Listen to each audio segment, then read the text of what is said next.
দুর্গাপূজার অনুদান নিয়ে রাজ্যকে বিশেষ ভৎসনা হাইকোর্টের প্রধান বিচারপতির, এবং তারপরেই পাল্টা প্রতিক্রিয়া দিয়েছেন তৃণমূলের মুখপাত্র কুণাল ঘোষ।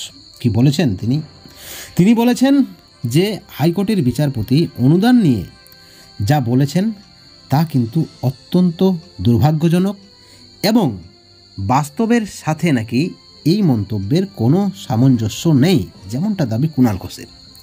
এবং একই সঙ্গে কুণাল ঘোষ বলেছেন যে তাহলে প্রধান বিচারপতি কেন্দ্রীয় সরকারকে বলুক রাজ্যের সমস্ত বকেয়া মিটিয়ে দিতে, তাহলে রাজ্য কিন্তু অনুদানটা বাড়িয়ে দেবে। আপনারা সকলে জানেন সোমবার একটি জনস্বার্থ মামলায় পুজোর অনুদানের উৎস কী, এবং তারপরেই হাইকোর্টের বিচারপতি টি.এস. শিবগণম প্রশ্ন করেন এই যে রাজ্য সরকারের দেওয়া 85,000 টাকা অনুদান, এটা কিন্তু অত্যন্ত কম, এতে শুধুমাত্র তাঁবু হবে। অনুদান দিতে হলে আরও কয়েক গুণ বেশি দিতে হবে, 10 লক্ষ টাকা দিতে হবে, এমনটাই কিন্তু মন্তব্য করেছেন। তাতেই কিন্তু একেবারে ক্ষুব্ধ তৃণমূলের মুখপাত্র কুণাল ঘোষ।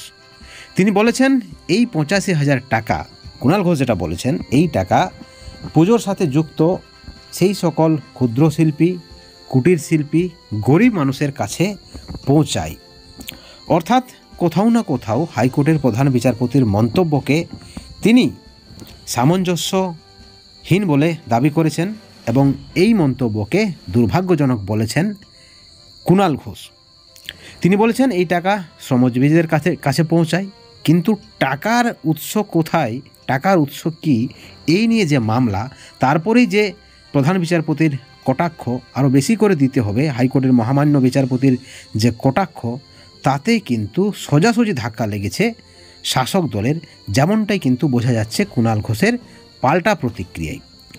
হাইকোর্টের প্রধান বিচারপতি বলেছেন যে নিয়ম মেনে, গাইডলাইন মেনে এই টাকা খরচ হয় কি না এবং এই টাকা আদৌ কি কোনো কাজে লাগে।